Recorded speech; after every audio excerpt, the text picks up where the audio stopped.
In today's video, I'm going to teach you how to enable family sharing on Steam Share Games.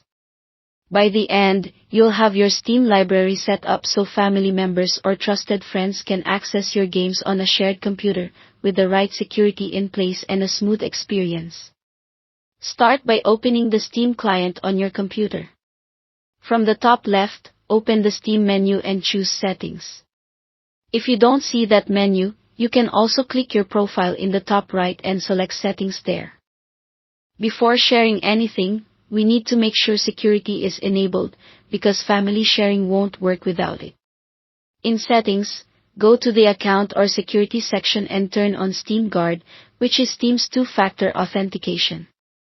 You can use either email codes or the Steam mobile app. Just make sure one of those methods is active and working, since it's required for sharing and helps keep your account safe. Next, in Settings, open the Family tab. Depending on your client, this may appear as Family or Family Library Sharing. This is where you control both your family group and your library sharing settings. If you see options like Create or Join Family or Family Management, this is the place to build your Steam family group. If you're the owner of the library, choose Create a Family and give it a name. Then invite up to 5 people to join.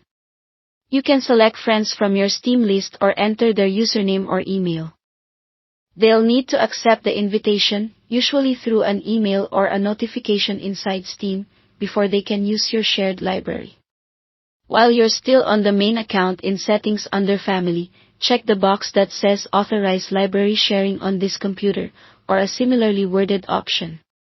This authorizes the device for sharing, which is important because family sharing ties access to both the account and the computer.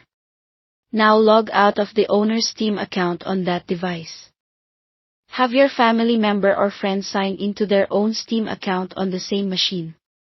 Once they're in, they can open their library and they should see your shared titles, often in a section labeled Shared by followed by your username or under the Family section.